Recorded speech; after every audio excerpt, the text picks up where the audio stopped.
यहाँ पर देखिए, राधा ने एक रंगीन कागज से एक हवाई जहाज का चित्र बनाई है। इसमें कह रहा है कितना कागज का टुकड़ा प्रयोग्य हुआ, उसका क्षेत्रफल ज्ञात करना है। तो कागज का टुकड़ा कितना प्रयोग्य हुआ, इसको 4 पार्ट में बांट लिए हैं। 1 2 3 4 5 पार्ट में बांट लिए हैं।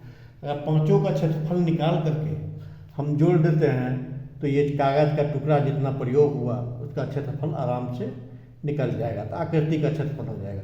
तो पहला त्रिभुज में, त्रिभुज का फर्स्ट पार्ट में फर्स्ट पार्ट का क्षेत्रफल, फर्स्ट पार्ट का क्षेत्रफल लिखते हैं। तो फर्स्ट पार्ट का क्षेत्रफल ये 5 है, ये 5 है, सम आइए 1 हो गया कि ये 1 है तो ये भी 1 हो जाएगा। तो यानी फर्स्ट पार्ट में क्या हो जाएगा, a बराबर 5 सेमी, b बराबर 5 सेमी और c बराबर 1 सेमी। तो यहाँ पर देखिए हीरोन के फार्मूला से आराम से हम निकाल लेंगे। हीरोन के फार्मूला से क्या होता है, S = a + b + c/2, 55 10 1 11/2, ये 5.5 सेमी हो गया। तो त्रिभुज का क्षेत्रफल निकालेंगे, क्षेत्रफल तो कितना हो जाएगा। तो सबसे पहले हम जो है ऊपर में आकृति का क्षेत्रफल लिख देंगे। त्रिभुज का क्षेत्रफल देखिए, तो त्रिभुज का क्षेत्रफल हम निकालेंगे तो त्रिभुज का क्षेत्रफल यहाँ पर कितना हो जाएगा, S - a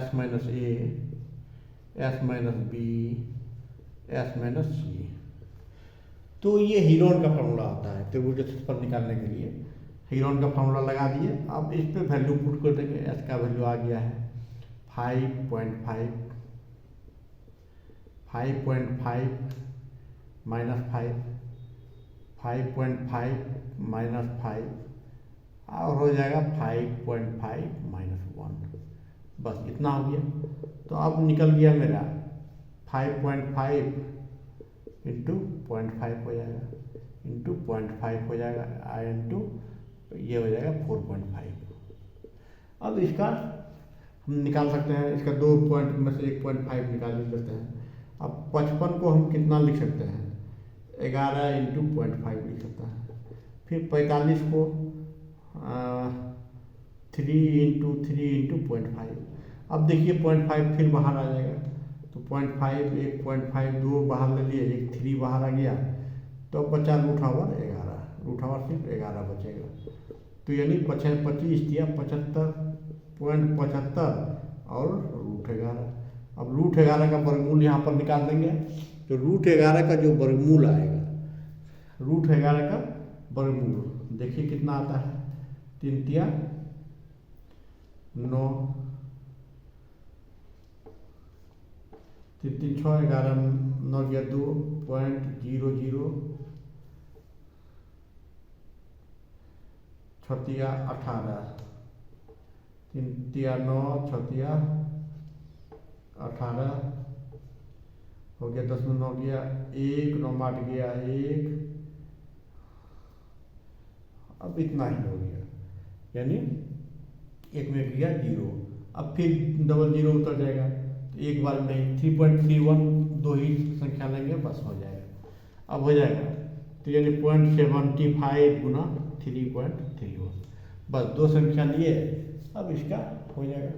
अब इसको गुना कर देंगे, जितना आएगा वो पहला पार्ट का क्षेत्रफल आ जाएगा।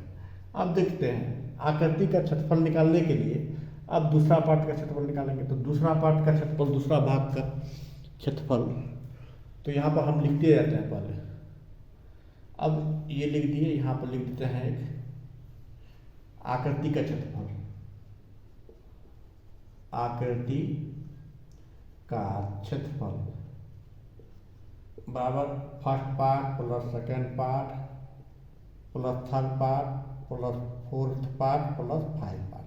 तो फर्स्ट पार्ट का क्षेत्रफल कितना निकला है, इसको गुना करेंगे, तो इसको गुना करेंगे 0.75 और 3.38 को गुना करेंगे तो कितना आएगा, ये देखिए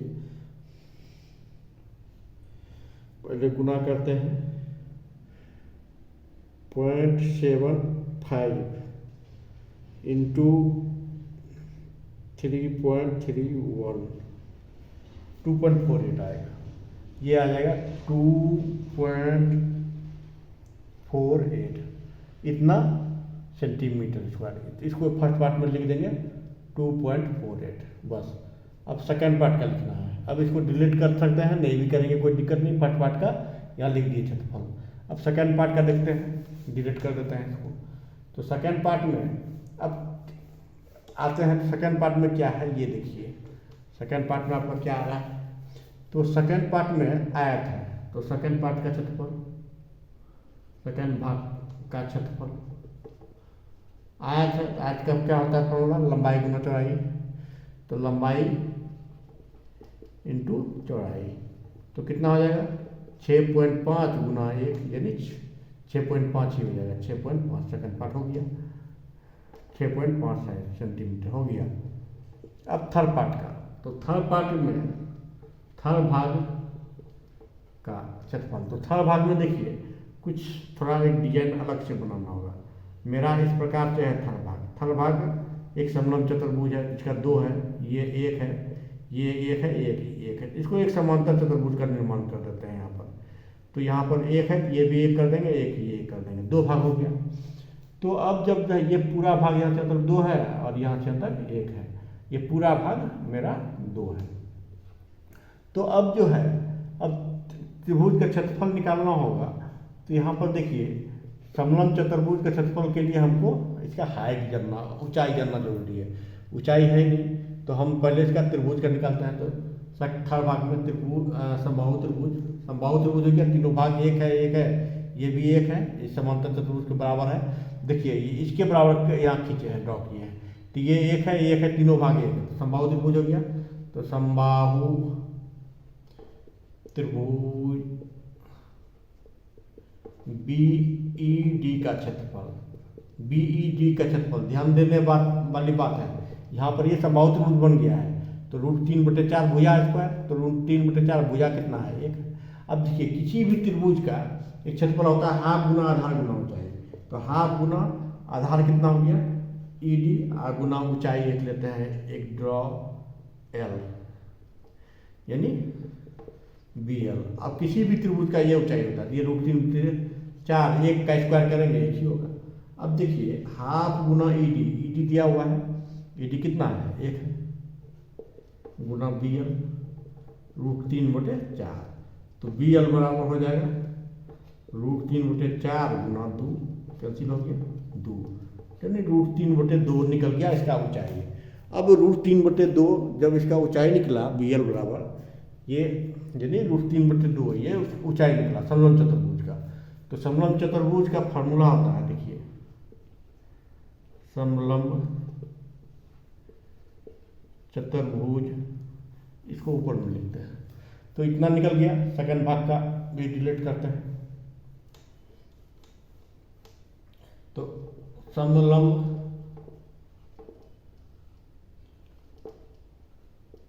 चतुर्भुज का क्षेत्रफल का फॉर्मूला आता है हाफ गुना समांतर भुजाओं का योग गुना ऊंचाई। तो देखिए हाफ गुना समांतर भुजा कितना है, ये पूरा 2 है, ये 1 है, तो 2 + 1 हो जाएगा। अब 2 + 1 हो जाएगा गुना ऊंचाई। ऊंचाई कितना निकला है √3/2, ऊंचाई यही है, ऊंचाई इसका यही है 2। अब देखिए ये जब आ गया आगे, तब इसको क्या करेंगे हम, गुना कर देंगे, सिंपल है। तो हाफ 2 1 3 गुना √3/2, तो हो गया आपका 3√3।